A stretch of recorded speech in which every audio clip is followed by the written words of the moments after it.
O final do conto de fadas é perfeito, mas para chegar até lá, alguns percalços. E a gente não sabe se realmente viveram felizes para sempre. O que podemos afirmar é que vida nenhuma é perfeita. Mas às vezes criamos essa idealização vendida por alguns nas redes sociais. Um mundo de narcisos. O Whindersson Nunes e Luísa Sonza pareciam feitos um para o outro, mas 2 anos depois do casamento, a separação. Talvez a maior surpresa dentre os casais que se separaram nos últimos meses foi Gustavo Lima e Andressa Suíta, que pareciam viver em uma constante lua de mel. Eu amo você. Pode confiar, me entregue em suas mãos. Quero dizer que ninguém no mundo vai te amar assim. Juntos desde 2012, se casaram em 2015. Eles têm 2 filhos. O fim do casal provocou surpresa até para a própria Andressa. Assim como para vocês, para mim também foi um choque. Tava tudo bem. A gente tinha acabado de chegar de uma viagem familiar, assim como eu postei aqui para vocês, quem me acompanha sabe. E na madrugada de domingo para segunda, eu fui acordada e comunicada que não dava mais para a gente continuar como um casal. Sem qualquer queixa, sem nenhum motivo e sem abertura para eu poder salvar o nosso casamento. E não era um conto de fadas, tínhamos problemas como qualquer outro casal, mas nada a ponto de nos separar.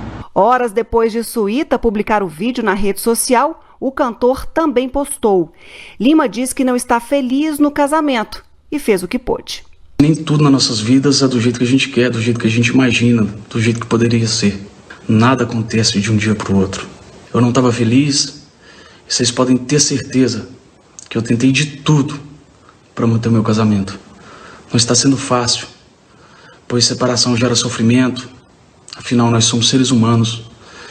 Mas pior seria ser desonesto com ela e com meus filhos. Mais vale uma verdade dura do que uma mentira fofa.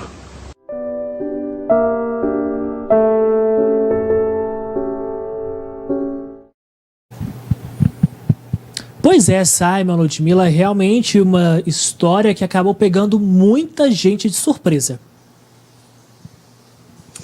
Muita gente de surpresa que ficou aí e se perguntando, será que o amor realmente existe? Será que essa vida perfeita que é pregada por alguns em redes sociais é possível? Por isso a gente convidou uma profissional, uma especialista nesse assunto, a Laís Locatelli. Ela é psicanalista, pós-doc em Direito e mestre pós-psicanálise, para conversar com a gente um pouquinho a respeito dessas histórias capturadas na internet. E aí a gente não vai falar, ô Matheus, sobre as questões pessoais do casal, dar asa às fofocas, não. A gente quer entender esse movimento pregado por uns e até essa idealização que deixa muitas pessoas em sofrimento ao se perguntar por que determinada pessoa tem tudo, tem uma vida feliz, é rico, tem posses, é feliz, é realizado em todos os âmbitos da vida. Uma vida mesmo, um amor perfeito. Doutora, obrigada pela sua presença. Boa noite. Boa noite, Ludmilla e todos que estão acompanhando a NTV. É um prazer sempre retornar para a gente conversar e tentar compreender um pouquinho do ser humano e como que funcionam essas funções no nosso mundo interno, né? Que nos direciona para tomar um caminho e não outro e nos coloca em xeque quanto à questão da felicidade, quanto à questão de relacionamento, de um relacionamento que pode ser feliz para sempre, como a gente acompanha isso durante toda a vida nos contos de fadas e de certa forma aprende isso, internaliza esse sonho. Doutora, obrigada mesmo pela sua presença. Você que está aí em Barcelona com um lapso de tempo, assim, nesse fuso, já era para estar indo deitar e ainda conversando conosco aqui, mas vamos entender um pouquinho esse movimento, tentar entender um pouquinho esse movimento da vida, dessa idealização, mas antes, muitas pessoas ao verem esses casamentos que a gente assistia como casamentos perfeitos, vidas felizes, e aí de repente, da noite para o dia, ou em poucos minutos, se desfazem. E aí as pessoas às vezes ficam de boca aberta sem entender e se perguntam, olha, realmente o amor não existe, vida feliz não existe. É assim que devemos perceber ao sermos surpreendidos como histórias como as que mostramos agora? Eu acho que a primeira sensação ao ver um caso desses, de um abandono repentino, que é o que parece ter acontecido com esses dois casais aí, que eram tão ícones na mídia, de perfeição, talvez seja o fator medo. Se eles lindos, ricos, ou famosos, ou influencers, perderam miseravelmente, com muita dor envolvida, como podemos ver com o Whindersson e com a Andressa, os seus pares românticos perfeitos, ou assim apresentados, imagina eu. A pergunta que surge é o que pode acontecer comigo? Então nós estamos aí também frente ao medo, que ele é uma constante na nossa vida, de perder a felicidade, de perder um amor, e existe uma idealização do par romântico que nós vemos sistematicamente se reproduzir na clínica, quando nós estamos com os nossos pacientes ali numa clínica de psicanálise, e que pode ter diferentes efeitos. E um deles é superegóico. Você tem que ter isso para ser feliz, você tem que ter uma relação daquele jeito. E é uma demanda com muita fantasia na fórmula, que se constrói através ou da mídia convencional, das revistas, da TV, ou de uma mídia ainda mais cruel, que é essa que pensamos ser a realidade daquelas pessoas, que é o Instagram. Porque pensamos, foi ela quem postou, não foi veiculado por outra pessoa. Mas essas redes também podem estar sendo gerenciadas por um profissional que trabalha com a venda daquela imagem. E a imagem vende, é lucrativo. As redes sociais dos famosos estão cheias de propaganda de produtos e de patrocinadores. Então isso é muito cultivado em laboratório, por assim dizer alguma coisa. É criada uma certa artificialidade. Se aquilo é de verdade ou não, se é a realidade deles, nós não sabemos, mas nós imaginamos, nós fantasiamos sobre aquilo, e aí isso se mistura com os nossos desejos e com as nossas fantasias também.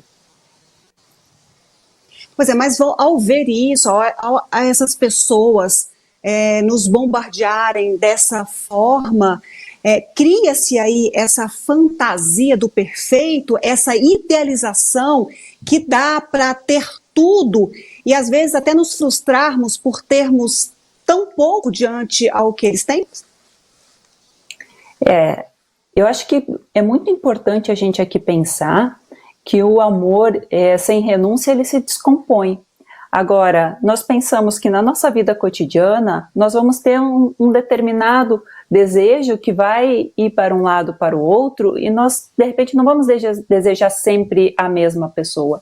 Mas nós vamos renunciando pequenos e grandes desejos, em nome de um compromisso com o nosso par romântico, com o nosso companheiro, com a nossa companheira, né? Porque, assim, se não tiver a renúncia, se não tiver uma verdade dentro daquele relacionamento, ele não vai se manter. E ao mesmo tempo que está aparecendo isso, que é muito narcísico, né? E eu digo narcísico, um narcísico não elaborado, ainda muito infantil, de certa maneira, e eu acho que as redes sociais estimulam que isso aconteça muito, que é que as pessoas estão na nossa vida para nos satisfazerem, como se fosse um direito nosso, né? E não somente uma vontade nossa. E a frustração que faz parte de uma relação de amor, inclusive nas coisas mais cotidianas, pode encontrar menos tolerância frente a essa demanda do você tem que me satisfazer. Né? Nós procuramos uma compensação narcísica no amor, de nos sentirmos únicos, especiais, insubstituíveis para aquela pessoa, mas que não pode ser no sentido absoluto, porque o sentido absoluto seria como buscar a cópia exata da nossa primeira relação de amor, que é a mãe, mas que na vida adulta tem que madurar. Nós temos que compreender que nem sempre nossos desejos serão satisfeitos e tolerar isso, porque sem essa tolerância nós podemos cair ao que parece ser, em muitos casos, dos famosos, e talvez esses sejam desses, na compulsão à repetição de buscar aquele amor fantasiado em uma em outra relação, se encontrar, porque é uma missão impossível. E a relação entre dois seres humanos, cada um vai ter as suas faltas, e sempre vai ter algo que falta, e sempre também vai ter algo que sobra, um resto, algo que a gente pensa, poderia não ter isso aqui na fórmula, né? Mas que ela aparece, e podia ter isso aqui a mais na fórmula, que não aparece. E está tudo bem, porque são a formação de um casal com dois seres humanos com todas as suas falhas. Então, tem uma coisa também que é muito importante e que talvez aparece aí, né, no caso da Andressa e do Gustavo, que é hoje a gente chama do cancelamento. Você cancela aquela relação quando ela não te traz uma satisfação que você está desejando, né? Ou que você fantasiou ser possível.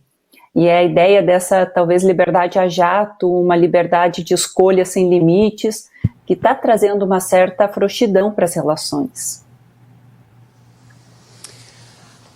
Quando você coloca dessa liberdade a jato, dessa coisa, né, do para ontem, porque ele fala, olha, eu tentei, mas ela fala, puxa, eu não foi me dada essa oportunidade de salvar o meu casamento. Aí a gente percebe algumas fragilidades comuns ditadas por essa vida cada vez mais individualista, corrida, mecanizada de muitos. Essa falta de diálogo talvez seja o ponto crucial para a falência aí de muitos relacionamentos?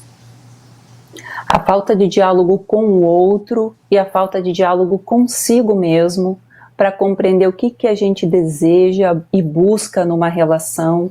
Eu me sentiria feliz dentro desse contexto, dentro desse cenário, se colocar também como responsável dentro desse cenário, para não entregar essa responsabilidade só para o outro, né? O outro tem que me dar, eu coloco a minha vida ali, e ele tem que fazer disso.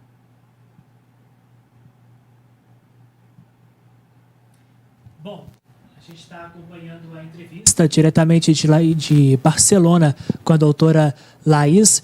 E olha só, Simon, quando a gente vê situações como essa, que envolvem artistas, pessoas públicas, a gente consegue também compreender que esse fato, esse amor, muitas das vezes interrompido, as pessoas acabam não dizendo, não está funcionando mais, não está dando mais certo, são fatores que acontecem realmente no dia a dia das pessoas, situações realmente que deixam alguns questionamentos, mas que na verdade é preciso o ser humano se entender para que ele possa compreender o outro ser humano e assim cada ser humano vai poder andar lado a lado, compreendendo a situação do outro.